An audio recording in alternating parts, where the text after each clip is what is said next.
श्रावण मास की पवित्रता को रामहंस चाय के साथ मनाएं। हर घूंट में मिले शुद्धता, ताजगी और सुकून।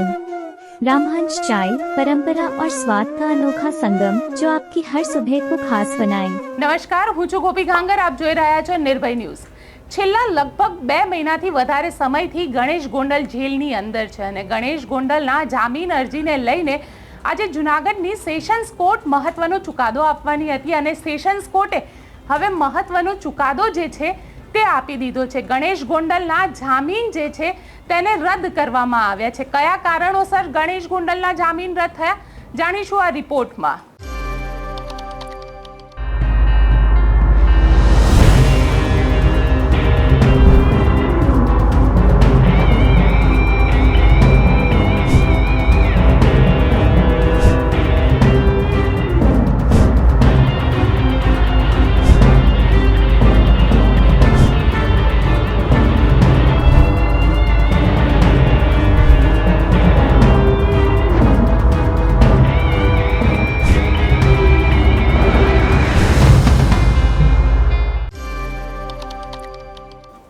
ગણેશ ગોંડલની જામીન અરજીમાં આજે મહત્વપૂર્ણ ચુકાદો જૂનાગઢની કોર્ટ દ્વારા આપવામાં આવ્યો છે અને જૂનાગઢની કોર્ટે ગણેશ ગોંડલની જામીન અરજીને રદ કરી દીધી છે. આ પહેલી વાર જામીન અરજી રદ નથી થતી, આ બીજી વાર જામીન અરજીને રદ કરવામાં આવી છે. આ પહેલા પણ ગણેશ ગોંડલ દ્વારા જામીન અરજી ફાઇલ કરવામાં આવી હતી, તેને પણ જૂનાગઢની સેશન્સ કોર્ટે રદ કરી દીધી હતી. આ બીજી વાર જામીન અરજી ફાઇલ કરવામાં આવી, તેને પણ હવે જૂનાગઢની સેશન્સ કોર્ટે રદ કરી દીધી છે. એટલે ગણેશ ગોંડલ હજી પણ જેલની અંદર જ રહેશે.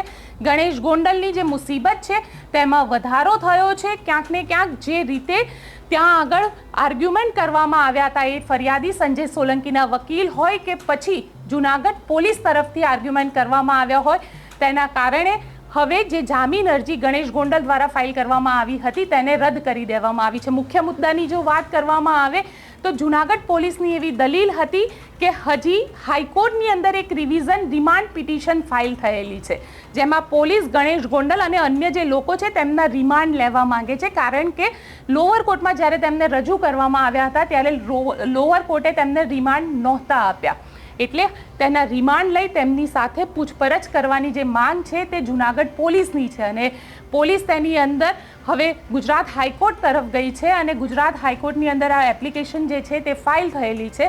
તો પોલીસનું કહેવું છે કે આ રિમાન્ડની જે રિવિઝન પિટિશન છે તે હજી પણ ગુજરાત હાઈકોર્ટની અંદર પેન્ડિંગ છે, એટલે ગુજરાત હાઈકોર્ટ તેમાં ગમે ત્યારે જજમેન્ટ આપી શકે, તો માટે તેમને રિમાન્ડ તેના જે જામીન છે તે રદ કરવા જોઈએ. સાથે એવું પણ કહેવામાં આવ્યું પોલીસ દ્વારા કે 120B જેવી એટલે કે ષડયંત્રની જે આઈપીસી છે તે પણ એની અંદર એડ કરવામાં આવી છે. એટલે ક્યાંક ને ક્યાંક ગણેશ ગોંડલની મુસીબતનો પહેલાં જ વધારો થઈ ગયો હતો, કારણ કે 120B ષડયંત્રની ધારા લગાવવામાં આવી છે. એટલે જાણી જોઈને આ જે કૃત્ય છે, જે મારવાની વાત છે તે કરવામાં આવી છે કે એક પ્લાનિંગ સાથે સંજય સોલંકીનું કિડનેપિંગ કરવામાં આવ્યું, ત્યારબાદ તેને મારવામાં આવ્યો અને ત્યારબાદ તેને છોડી દેવામાં આવ્યો.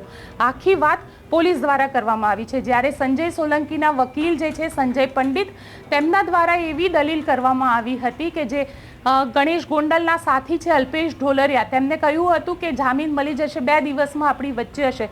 તો અલ્પેશ ઢોલરિયાને આ કઈ રીતે ખબર પડી? આ ઉપરાંત એવું પણ કહેવામાં આવ્યું છે કે ગણેશ ગોંડલે જે રીતે માર્યો હતો સંજય સોલંકીને તે ક્યાંક ને ક્યાંક શંકા ઉપજાવે એવો છે અને ક્યાંક ને ક્યાંક સંજય સોલંકી જે છે તેના ઉપર ધૃણા રાખીને આખું કૃત્ય કરવામાં આવ્યું હતું. અત્યારે સંજય સોલંકી અને રાજુ સોલંકી બંને ગુસ્સી ટોકના આરોપની અંદર સુરતની લાજપોર જેલની અંદર બંધ છે અને આ પહેલાં જ્યારે જામીન અરજી રદ કરવામાં આવ્યા હતા ત્યારે કહેવામાં આવ્યું હતું કે સંજય સોલંકીના જીવને ખતરો છે જો ગણેશ ગોંડલ છૂટી જશે તો.